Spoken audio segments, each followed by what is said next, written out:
بسم اللہ الرحمن الرحیم۔ السلام علیکم ورحمۃ اللہ وبرکاتہ۔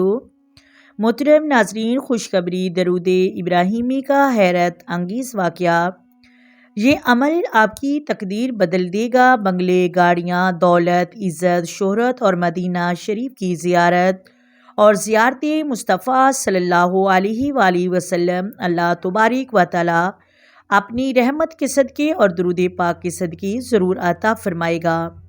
محترم ناظرین، اس واقعے کو پورا سنیے گا، آپ کی زندگی بدلنے والی ہے۔ مولانا الیاس قادری اطہری رحمۃ اللہ علیہ فرماتے ہیں کہ ہندوستان کے ایک گراں یعنی کہ ایک گاؤں میں ایک شخص رہتا تھا۔ اس کی ایک خاص عادت یہ تھی کہ وہ درود پاک کی بہت زیادہ کثرت کرتا تھا۔ حج کا موسم تھا، مکہ شریف کی طرح قافلے روانہ تھے۔ اس بار بھی کرم ہوا، رات کو سویا اور قسمت جاگ اٹھی۔ خواب میں سرکار صلی اللہ علیہ وآلہ وسلم تشریف لائے۔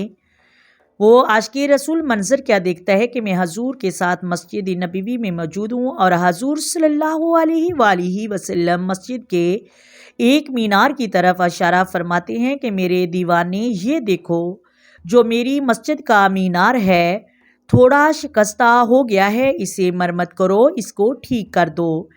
جب صبح آنکھ کھلی، دل خوشی سے اچھ رہا تھا، چہرے پر رونق تھی کہ سرکار کی زیارت نصیب ہوئی۔ اب وہ عاشق رسول خوش تھا کہ سرکار نے کرم نوازی عطا فرمائی، حکم فرمایا کہ میری مسجد کا مینار ٹھیک کرو۔ وہ عاشق رسول فکر مند بھی تھا کہ میں غریب ہوں، غریب آدمی تھا، پیسے اس کے پاس نہیں تھے۔ دل میں تسلی تھی کہ حضور نبی کریم صلی اللہ علیہ وآلہ وسلم کا بلاوا ہے، کرم تو ضرور ہو جائے گا۔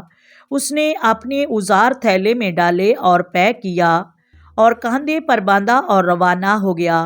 اب جیسے ہی بندرگاہ کی طرف روانہ ہوا تو وہیں پر ایک سفینہ جو تھا آدمیوں کو حج کی طرف لے جانے کے لیے تیار تھا۔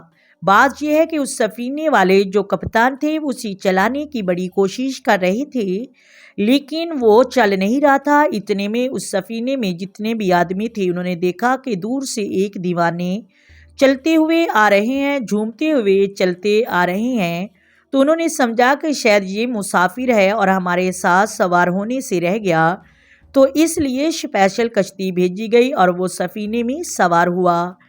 حیران کن بات یہ تھی کہ اس سے کسی نے بھی ٹکٹ نہ مانگا اور اس کے پاس نہ ہی ٹکٹ تھا۔ خیر، وہ کرم ہوا اور وہ اللہ کی رحمت سے مکہ مکرمہ اور مدینہ شریف کا اسے شرف حاصل ہوا، اور وہ مسجد نبوی جیسی داخل ہوا تو وہاں موجود حاضرین نے جب اسے دیکھا تو وہ آگے بڑھے اور ایک دوسرے سے کہنے لگے، یہ وہی دیوانہ ہے جس کو ہمیں خواب میں دکھایا گیا۔ وہ اس عاشق رسول کے پاس گئے، تمہیں بلواوا گیا ہے۔ وہ عاشق رسول کہنے لگے کہ آپ کو میرا حلیہ کس نے بتایا؟ تو وہ حاضرین مسجد نبوی میں جتنے بھی تھے انہوں نے کہا کہ جس نبی کریم صلی اللہ علیہ وآلہ وسلم نے آپ پر کرم کیا، آپ نے پاس بلایا اور اپنی مسجد کا مینار ٹھیک کرنے کا حکم دیا، اس نبی کریم نے آپ کا حلیہ اور نام بھی ہمیں خواب میں بتایا ہے۔ جیسے وہ عاشق رسول سرکار کی سنہری جالیوں کی طرف حاضر ہوا اور رو رو کر اپنا سلام عرض کیا، اور پھر اس کے بعد حکم کی تعمیل شروع کر دی جس کے لیے حضور نبی کریم صلی اللہ علیہ وآلہ وسلم نے اسے بلوایا تھا۔ اب کیا ہوا کہ وہاں کوئی بڑے انتظامات تو نہیں تھے۔ اب اس نے اپنی کمر پر رسی باندھی اور گھٹنوں کے بل وہ دیوانہ دیوار پر چڑھنے لگا، اور جو نیچے حاضرین تھے وہ اس کی مدد کرنے لگے۔ محترم ناظرین، اب کسی کی جرت کیا تھی کہ وہ مسجد نبوی کے مینار پر چڑھ سکے؟ ظاہر سرکار صلی اللہ علیہ وآلہ وسلم کا حکم تھا۔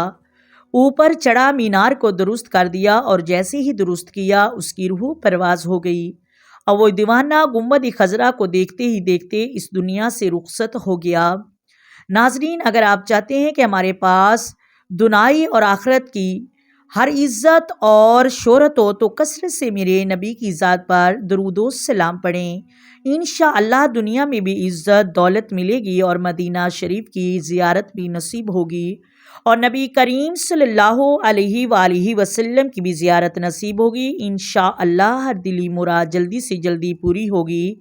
محترم ناظرین، درود پاک کو اپنا وظیفہ بنا لیں، چلتے پھرتے اٹھتے بیٹھتے دیوان نوار نبی کی ذات پر درود و سلام پڑھیں۔ امید کرتی ہوں آپ کو ویڈیو کی سمجھ آ گئی ہوگی۔ اگر ویڈیو اچھی لگے ویڈیو کو لائک کریں، شیئر کریں اور چینل کو سبسکرائب کریں۔ آئیں مل کر آقا دو عالم نور مجسم سرور کائنات صلی اللہ علیہ وآلہ وسلم کی ذات پر درود و سلام کے نذرانے پیش کریں۔ الصلاۃ والسلام علیک یا سیدی یا رسول اللہ، الصلاۃ والسلام علیک یا سیدی یا حبیب اللہ، الصلاۃ والسلام علیک یا سیدی یا نبی اللہ وعلی آلک وصحبک یا سیدی یا محمد رسول اللہ۔ اللہ حافظ۔